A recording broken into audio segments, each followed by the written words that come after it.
More news on the evil Dr. Fauci, this time on how he actually deceived Trump, didn't tell him about the gain-of-function research he was doing or the Wuhan lab origins. Welcome to Doug in Exile. This is where the happy patriots are. We're happy because we get the truth out. Of course, this isn't just my show. It's yours too. This is where I'm not here to jump on you for disagreement either. I believe in your First Amendment free speech right. I want to give you a platform, a place down in the chat below where you can talk and tell me what you think. What you think is at least as important as what I think. And I do read your comments and I do learn a lot from you guys. Sometimes it's just someone's listening to you.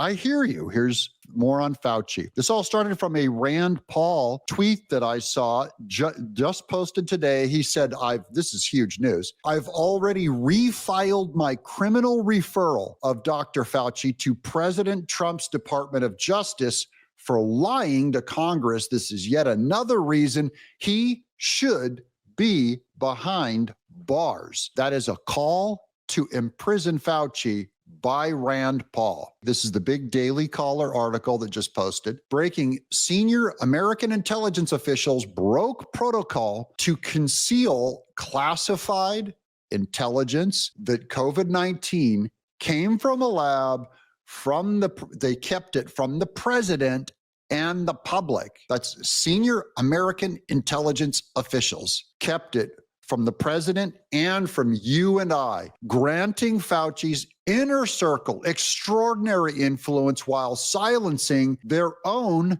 spy scientists. So this is the workaround, the two-tiered justice system, however you want to call it. Here's a Chris Farley great one. For the love of God, someone arrest Fauci already. Fauci, this is from April of 2020. Fauci says it's mind-boggling that any of China's wet markets are still operating. He doesn't even believe they're there. Now, here's that article at the Daily Caller, exclusive: how Fauci and a deep state cabal suppressed intel in historic deception. From the Daily Caller, senior American intelligence officials concealed classified intelligence that COVID-19 came from a lab and that the president public, granting Anthony Fauci's inner circle extraordinary influence with their own spy scientist. Evidence pointing to a lab leak included signals intelligence collected from Chinese Communist Party, the CCP, leaders in 2019 between Beijing and Wuhan, revealing a major emergency. One former official told DCNF an increasingly political deep state concealed it from President Donald Trump during the first 2 months of the pandemic, deflecting blame from China as political rival. Joe Biden sought to lay responsibility for the pandemic squarely at Trump's feet. So this was all political, hiding information and then benefiting Biden to give him an argument against Trump. I remember Trump first said it came from China. He called it the Chinese virus and they called him racist. Higher ups continued to dismiss evidence for a lab leak as the fodder for a conspiracy theory and Trump's hardline stance against China, deceiving millions of Americans about a disease that upended their lives and felled loved ones. Spy scientists at 4 intelligence agencies and 4 other government officials spoke to the DCNF on condition of anonymity to reveal previously unreported details about censored intelligence under 2 presidential administrations. They tried bringing it up. They saw what Fauci was. They didn't know for sure that it was from Fauci, but they had evidence that we were doing gain of function research with that Wuhan lab, that it did not come from a wet market in Wuhan. Spy scientists also decoded engineering in the COVID-19 genome. They can actually look at the cells and see where the other intelligence came from that engineered the COVID virus. This is still assuming it's engineered. Clues Chinese authorities were powerless to hide, 2 spy scientists said, but this evidence was conspicuously omitted from the public reports released by the intelligence community under then President Biden, as senior officials instead elevated the analysis of Fauci's inner circle, who argued the virus was assuredly natural. They lied. They thought it was natural. That's why they kept coming up with the bat and the pangolin and something in nature. He was always trying to get us off the trail that it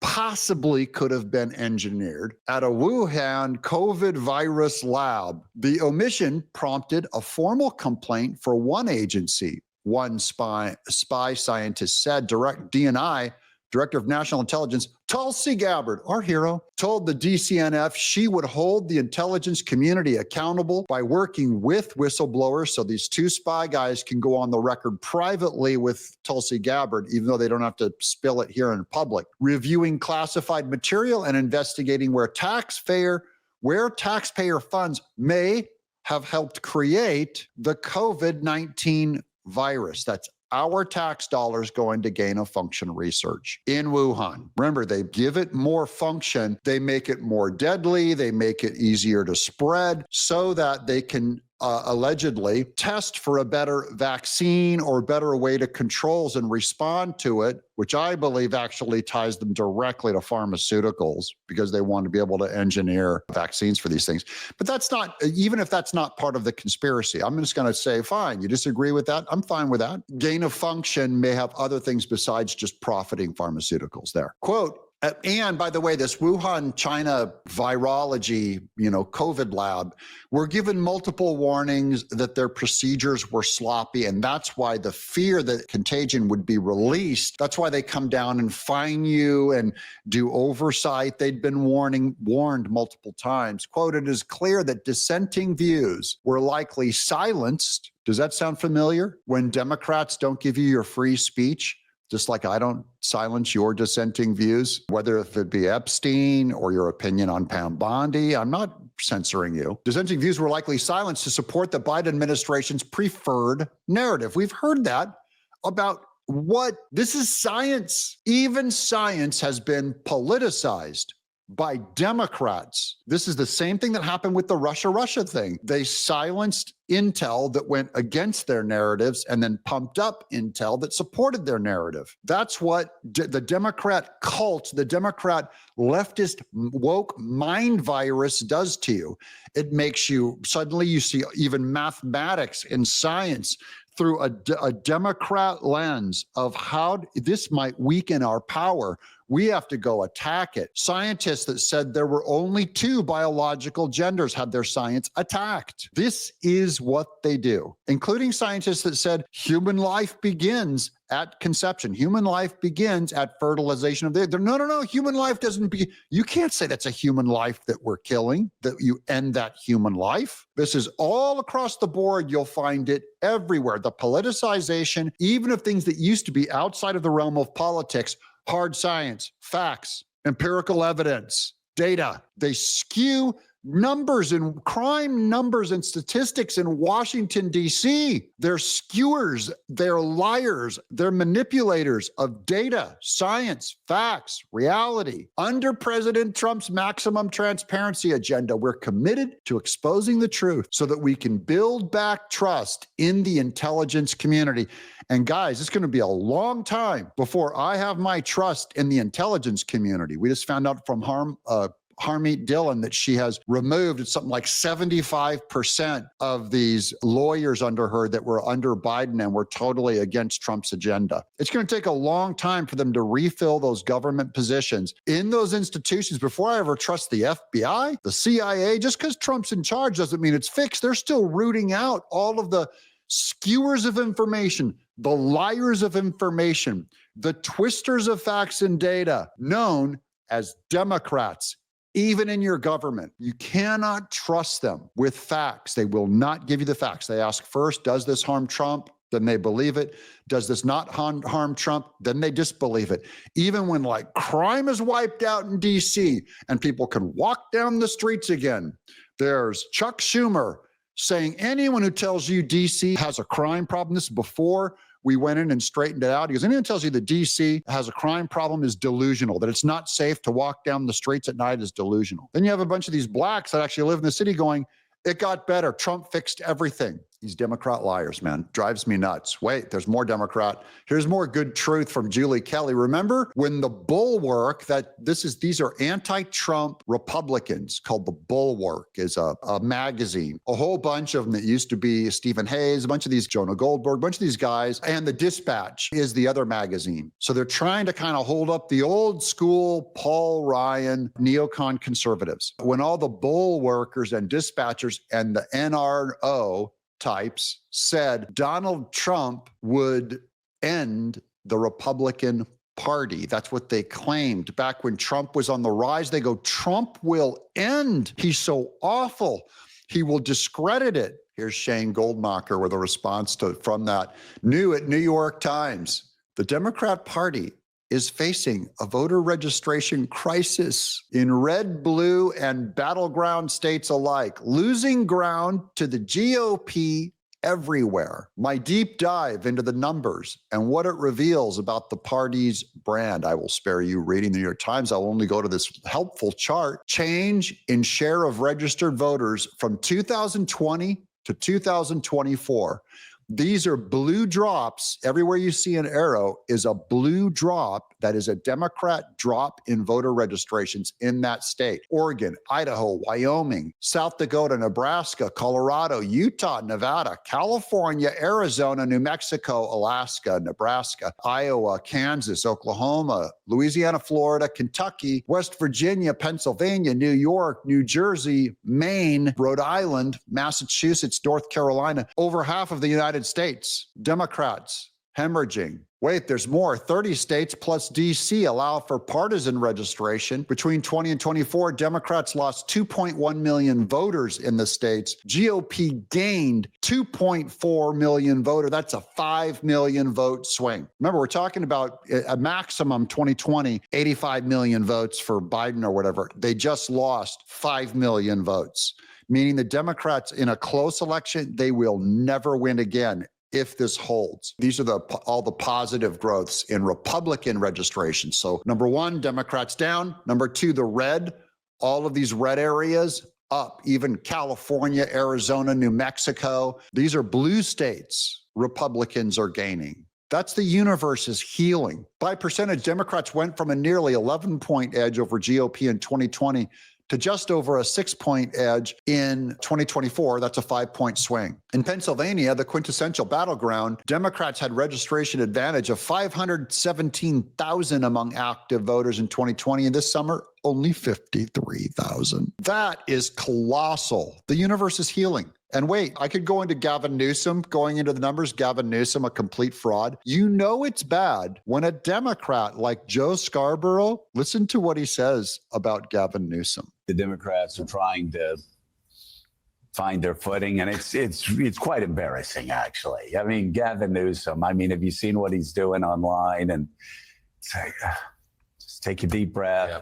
Gavin Newsom started a podcast online. And he's doing the weird, whack job, fruity, weird hands, or as Archie Bunker says, California's full of fruits and nuts. And the nuts are a bit fruity and the fruits are a bit nutty. I wanted to show that clip. Don't try to turn the ship 180 degrees and they don't know what to do. I have a good idea. Instead of trying to school Donald Trump, talk into the camera about affordability. Talk about making groceries more affordable. Is California the place where you go for Gavin Newsom to make his argument for affordability? Talk about what you're going to do for housing. Talk about what you're going to do for energy prices that continue to go up. We heard the congressman yesterday talk about energy prices skyrocketing in New Jersey. Don't try. As I've been saying, Donald Trump's not on the ballot in 26. He's not on the ballot in 28. Why try to drag Muhammad Ali in the ring when you got Chuck Wepner standing right in front of you? And Wepner's a bleeder. He's a bleeder. Oh, he's saying J.D. Vance is a bleeder. Go after Vance, the next guy, not Trump. Want him. So why are you going, I'm going after Donald? No, you're not running against Donald Trump. Go after Tweedledee or Tweedledum. Chuck Wepner, a bleeder, go after him. No disrespect to Chuck Wepner. Yeah, all due respect, of course. It's weird. They think that when Trump's gone, MAGA is done. Trump is going to secure, he has invented a new form of Republican. It's the MAGA Republican. The brand is stronger than the Republican Party. The Republican Party needs to cling to MAGA just out of self-preservation. And what's going to come after Trump? What does Joe Scarborough think is going to cause MAGA to bleed? That JD Vance is going to be a bleeder? Have you heard him articulate his position? No, I feel very confident in our future. Now, Abby Phillips at CNN brings up religion, so I'm going to weigh in on it again. If you don't want what he considers woke to be in schools, can't we agree that what he's describing is also not what our schools should be focused on? They should be focused on reading, math, arithmetic, creating good, decent human beings that go out into the world.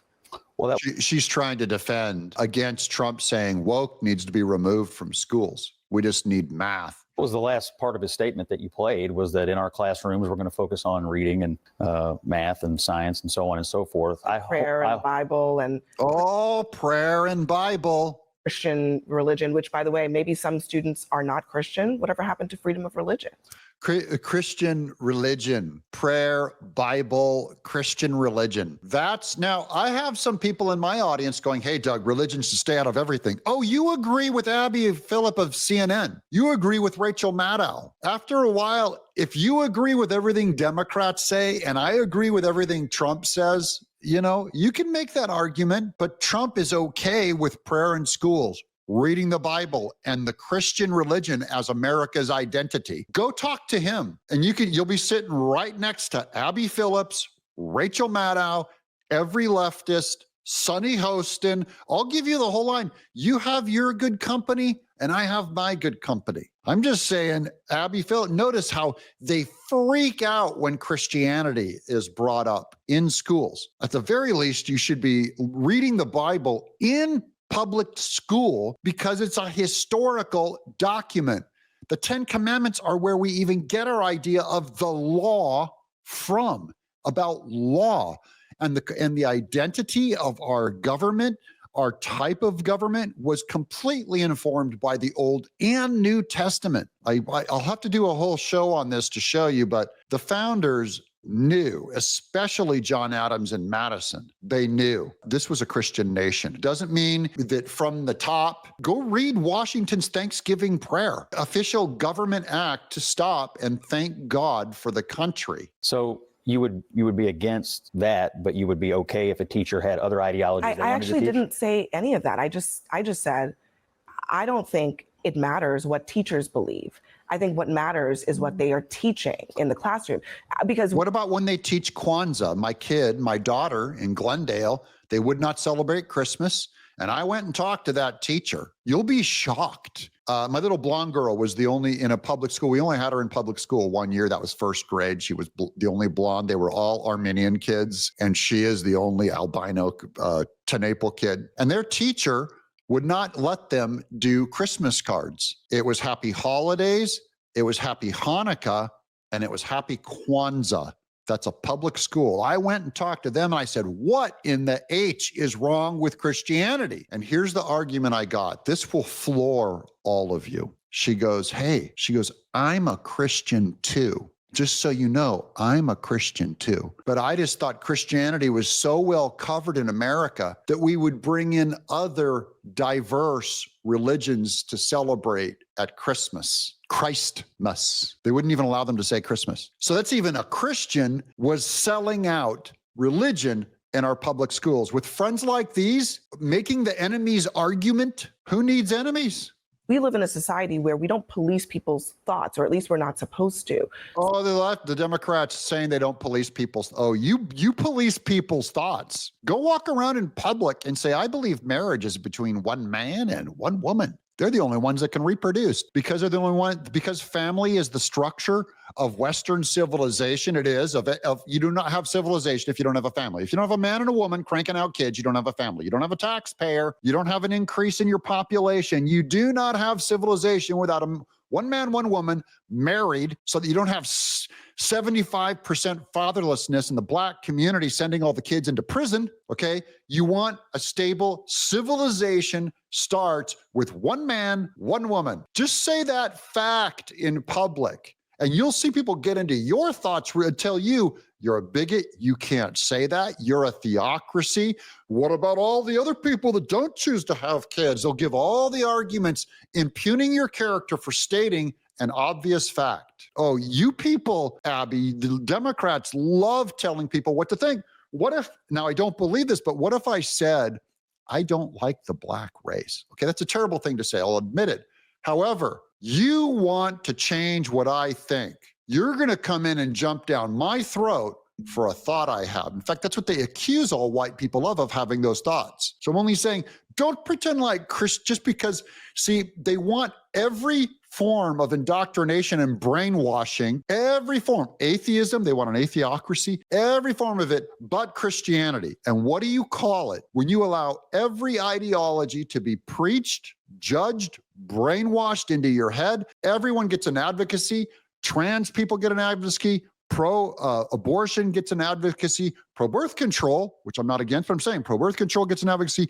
Pro-green movement all over your public schools, terrifying your children that we're going to fall into an ocean. All of those pagan religions get their place. Every religion gets a place. Muslim, here's your prayer rug, except for Christians. We only have one, then we call that anti-Christianity. You're a Christian bigot, if that's true.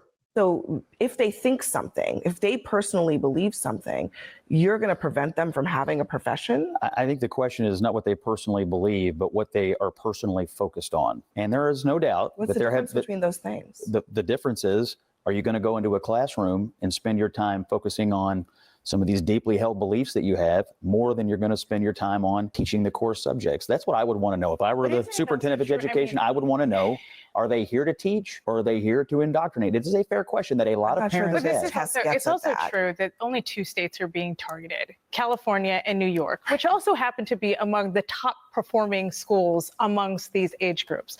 So there's a certain level of irony in Oklahoma saying, don't you dare come in here and we're going to give you a test on this, particularly when they are doing so poorly, as Bakari said, 50th, repeatedly and consistently across multiple groups, right, as opposed to California and New York. Not only that, Oklahoma has a teaching shortage, like a dramatic teaching shortage that continues to go up. They have at least 3,000 teachers that are certified to teach in Oklahoma that refuse to teach because of the environment. It's not because of the environment, it's because Oklahoma actually has standards. California has no standards. They'll allow anyone to teach, just like they'll allow anyone to drive a truck, even if you can't speak English, and you end up killing 3 people on the highway because you illegally turn your semi around. I'm not even getting to that story. In defense of America, whether if you believe it's a Christian country or not, you'll at the and I believe this is a pagan country, it ought to be Christian, but at the very least, I will never apologize for my faith. We, in America, we have a right to our creed. You have a right to disagree with me in public